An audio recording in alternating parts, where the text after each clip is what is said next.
Hey friends, it's KeKe with My Black Lemonade, and of course, I'm excited to be back.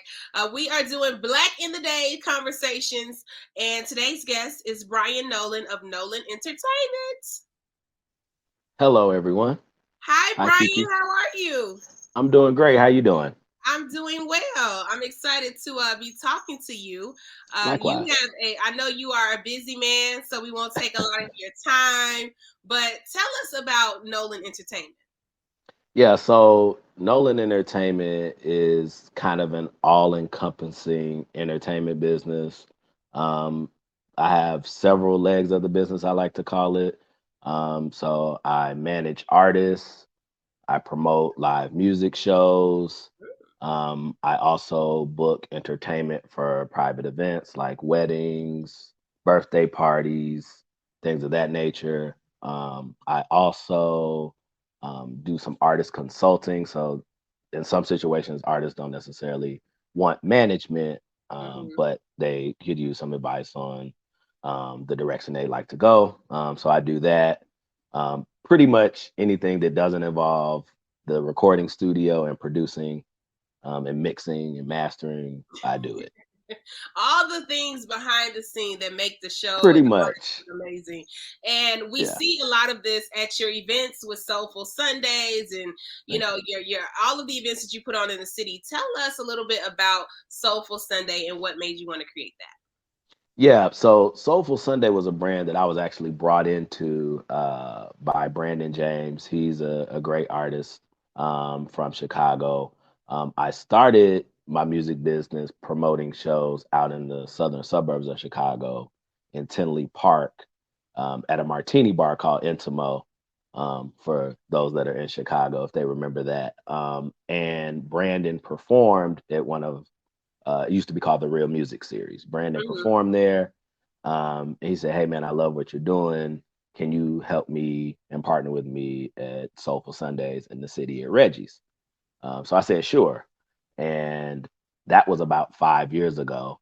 Um, and so the idea behind Soulful Sunday was truly to just showcase artists in the city that are up and coming, artists that, want an opportunity to perform on a real stage, with real sound, real lights, and a real audience.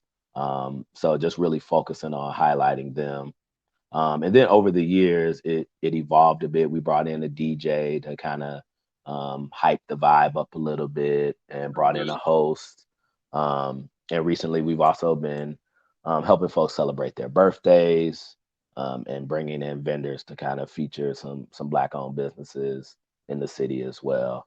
Um, and so, actually, as of this month, December, Soulful Sunday has stopped, and Brandon and I will be doing two separate showcases. And so I'll be starting back up at the end of January, January 29th, Hmm. with the series called Sunday Night Live. Okay, I Um, love that. Thank you. So Yes. yeah, it'll be very similar to Soulful Sunday, still featuring local talent, but just may have some updates and some twists to it. Yeah, I mean, now you've been doing Soulful Sundays for a while, and Mhm. so for a person who has never been to one of your events, what can they expect? Yeah, you're gonna expect great vibes, great food. Reggie's has some amazing food. If you like chicken wings, I would recommend those. Um, the talent is always top notch, and as a consumer, it really gives you a chance to kind of get in tune with the local arts community in your Mhm. city.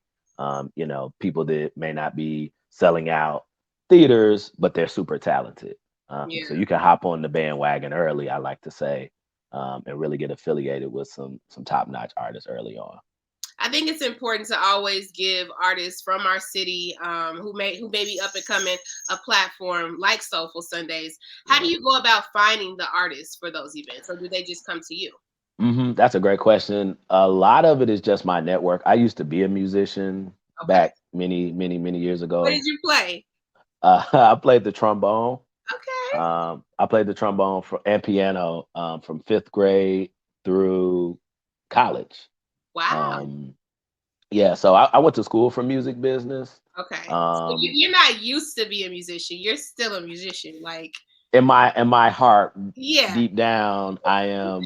But I wouldn't play anymore and embarrass myself. But Oh, but yeah. So just over the years, just being in contact with musicians and artists, just kind of having an ear for quality music, just kind of started going to shows and hey, this bass player is playing with this person. Wow, you sound great, man. Do you have your own group? Yeah, I do. Come check me out over here.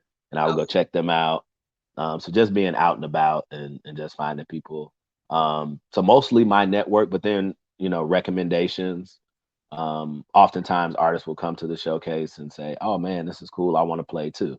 mhm. And then it goes from there. So yeah, just mostly my network though.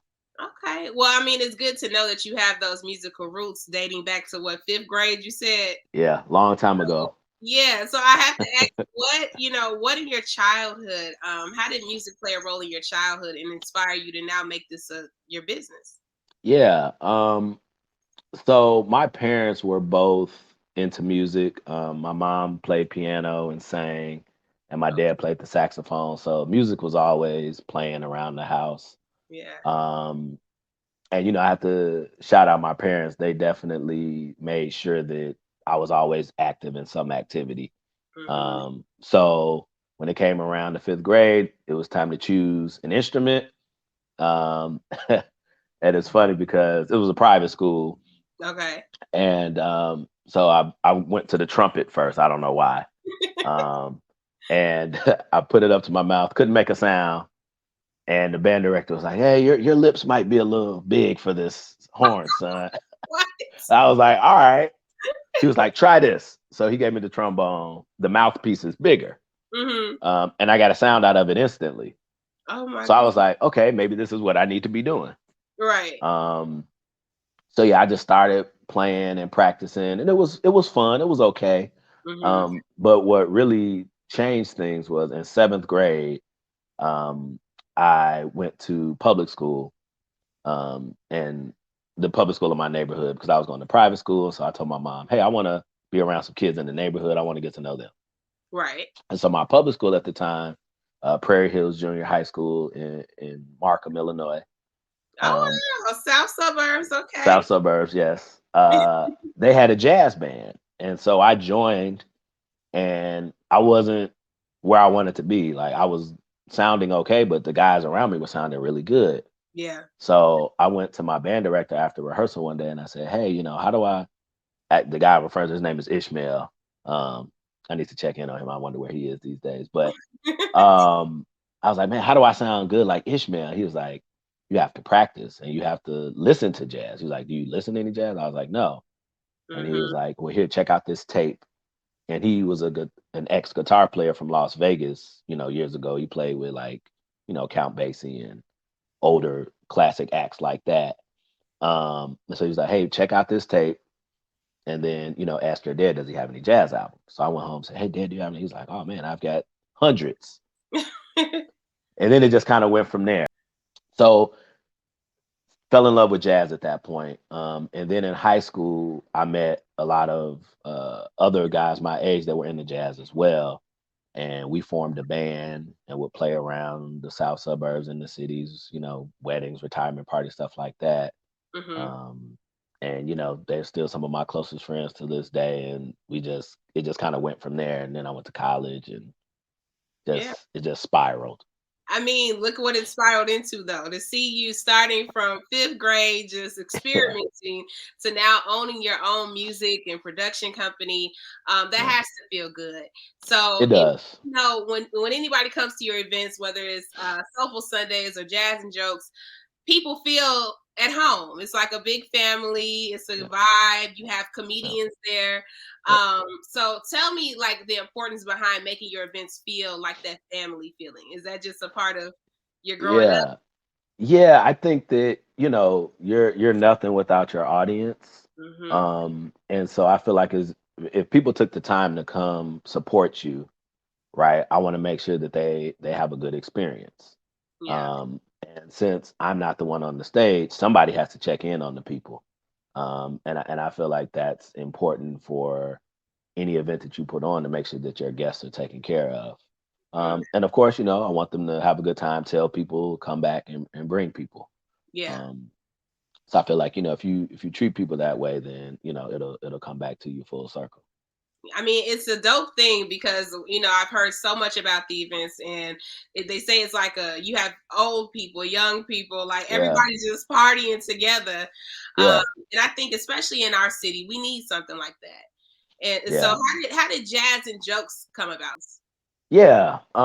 So my first love is jazz music. And ironically, excuse me, when I first started promoting shows out in Tinley Park, a good friend of mine and a comedian, Ron Baker Jr., is the one that suggested that. He was like, "Hey man, you should do live jazz at the bar here." And I was just like, "Okay, I might do that." Yeah. Um, and so the issue with live jazz is that it's a very underserved art form, and so it typically doesn't draw a large crowd. Mm-hmm. Um, and so I kind of moved away from that and started doing more R&B. Um, but when I went to the room upstairs at Reggie's, it just felt like jazz would be awesome in the room. Yeah. And then when I spoke to Reggie, they were like, "Yeah, like we've tried to do jazz in here, and have run into some hurdles. But if you're down to do it, we'd love to have it." And so I figured that merging two things that I love to laugh, love to crack jokes, and I also love jazz. And they both start with the letter J. So There you go. And I think it's such a dope concept because thank you. a lot of people, when they hear jazz, they think of like uptight and like bougie and woo. Yes, So just to have yes, a room full of jazz lovers cracking up laughing when you got people yeah, like Ron Baker there, it's like, right. yeah, that's a super dope concept. So Yeah, and it's oftentimes the lovers of the comedy that are experiencing jazz in a different way, mm, because they wouldn't necessarily go to a jazz show. right. Most people would go to a comedy show. Hmm. So it's a way to introduce them to some music that they might like, but maybe hesitant to, just go show up at a jazz show. That's so true. Because if somebody was like, "Oh, you want to go to a comedy show?" Yes, there Right. happens to be a dope live jazz music there. Like, Right. yeah, Right. yeah. So, and I think that's a great way to open up people's minds and ears Hmm. to Hmm. that genre of music. But with your Yeah. events and having so many artists perform, who would be your like dream guest performer Oh, at one of these wow. shows? That's a great question. Oh man. Um, and Jazz and Jokes or Sunday Night Live? One for each. Man, Jazz and Jokes. Who would I like? Oh man, there's so many. Um, on the comedian side, he's a huge name. Well, yeah, he is a huge name. But one of my favorite comedians is Tony Roberts. Okay. Um, a lot of people aren't necessarily familiar with him, but Yeah, I know. he's Yeah. yeah, he's really funny. So it'd be great to have him in. Then on the jazz side, wow, man, I I couldn't even name just one person. No, these are all people that wouldn't play a room that small, probably, but somebody like a Nicholas Payton, um, Chris Dave.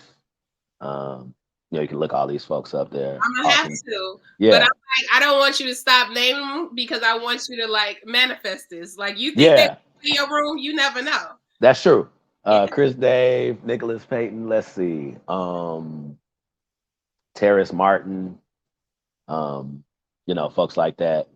Terrace Martin is Kendrick Lamar saxophone player. Okay. Um, yeah, he's super dope producer and does all type of stuff. Um, and then for Soulful Sunday, Shaka Khan would be great. Ooh. Um, there's this really dope vocalist in New York. Her name is Melanie Charles. Okay. Um, she's Haitian and she like does fusion between like old school or her most recent project anyway is a fusion between like old school jazz and like new school vibes. It's like super dope, super creative stuff. So yeah, I would love to have her. Okay. I mean, Shaka Khan, she from Chicago. I She the do know that. girl. So I do know that. we can make this happen. Try But to pull the Chi-Town heartstrings and see there if you I go. can get out. Yes. But I think it's amazing that you put those names out there because I've done interviews with a lot of people and I always ask like, who's your dream collaboration? Who'd you Yeah, love to work with? And then some, years go by and I'm like, wow, they made that collaboration happen. So yeah. you I never know. appreciate that. I Yeah. appreciate that question. Yeah. But as a black business owner, share one of the things you've learned over the years. Like what's been one of your biggest lessons that you could share with other entrepreneurs? Yeah, that's a great question. I think that you know you don't as I said before, and I stand on this heavily. You don't have a business without people, right? And so you have to make sure that what you're doing and the way you're moving in your business is serving your customer. Mm-hmm. It's very easy to make sure that it's serving you. Yeah.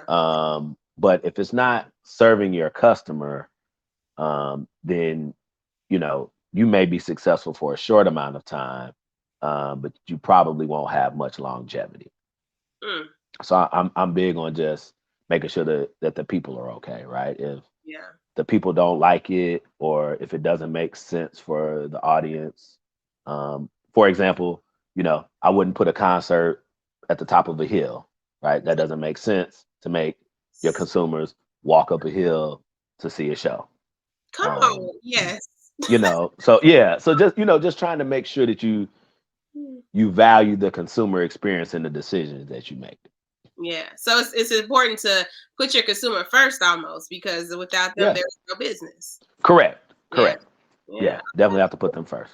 That's a dope gem for young people coming up and trying to start their own business. Thank you. Because I think sometimes we get so excited about like it's my business, it's my Instagram, it's my like it's not Right. even about you. You're here as a service to customers. Yeah. Yeah, the But money will come, yeah, and it's not, you don't want to get over on folks. I always say that, right? Like, you don't want to make a quick buck. And well, maybe you do, right? But for me, I don't want to make a quick buck on people. I really want to build something that's sustainable, yeah. and something that people will, enjoy for years. Well, I mean, Nolen Entertainment is definitely here to stay. Yes, So, it is. we're excited to see where it will grow in the next few years. Thank you. I can't let you get out of here without asking you some fun questions. So, Of course. it has nothing to do with nothing, but I'm just curious. I like it. What was the last movie you watched? Oh man. It's funny you say that. I am not a movie person. Okay. Um, my girl is always on me. "Oh, you're not gonna watch a movie with me," and I'm just like, "No, I'm not. I'm gonna fall asleep." That's But sweet. on Sunday, she convinced me to watch Avatar. Okay. Um, had never seen it, and I was like, "Man, this is actually good." Like, I did fall asleep, but Right. I was like, now that's a long one. it is. But it Yeah. was good. So I'm not finished with it, but yeah. So the short answer is Avatar. Okay, cool. Who, if you had to choose between these two comedians, Steve Harvey or Kevin Hart? Oh wow,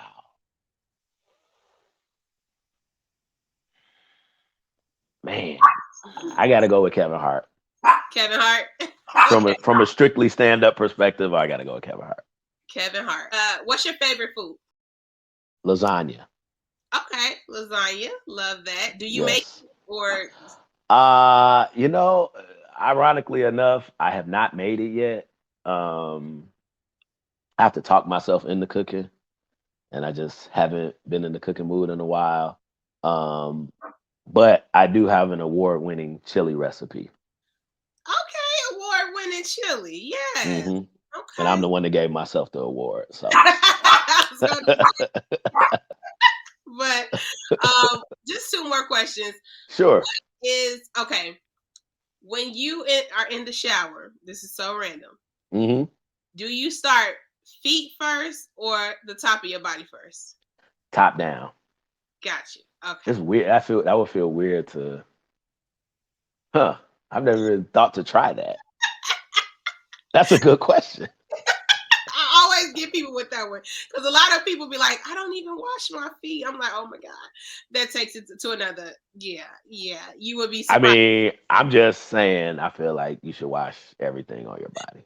Thank you. That's just my personal opinion, but you know, I'm not a health scientist or anything like that. But Yeah, I don't think it takes a health degree to know that, but you would be I don't surprised. think so either. But So people want to discredit what I'm saying, but right, they can argue in the comments, but before I let you go, please let us sure. know about your upcoming events and where everybody can check in with Nolen Entertainment. Yes, please follow me on Instagram at Nolen Entertainment. That's Nolan with an E, so at Nolen. Thank you. Yep, Entertainment. It's long, but Nolan Entertainment, my last name, Entertainment. And my next two events are in January. The first is Jazz and Jokes, which is the first Wednesday of every month. Um, and that is at Reggie's, 8 p.m. start time, $20 tickets. And that one's January 4th. And then Sunday Night Live is on January 29th. Also at Reggie's on the first floor in the Music Shack. And that starts at 7 p.m. Okay, and then how do people purchase tickets to the show? Yes, so usually about 2 or 3 weeks prior to the show, Reggie's will launch a ticket link. And then you can find that typically on my Instagram page, or you can DM me on IG if you don't see it, or if Reggie's hasn't posted it yet. Sometimes I'll have it first. Okay, awesome. Well, congratulations on all the success so I far. appreciate it. Thank you. We are excited to see what's next for you and what's coming up. But please Thank you. keep doing what you're doing, which is providing good vibes for people in our city that need it. And we appreciate you. I really appreciate you, and thank you so much for having me on. Absolutely. It's my black lemonade, baby. Black in the days. It's KeKe and Nolen. Won't you just sit on down and take you a sip of black lemonade?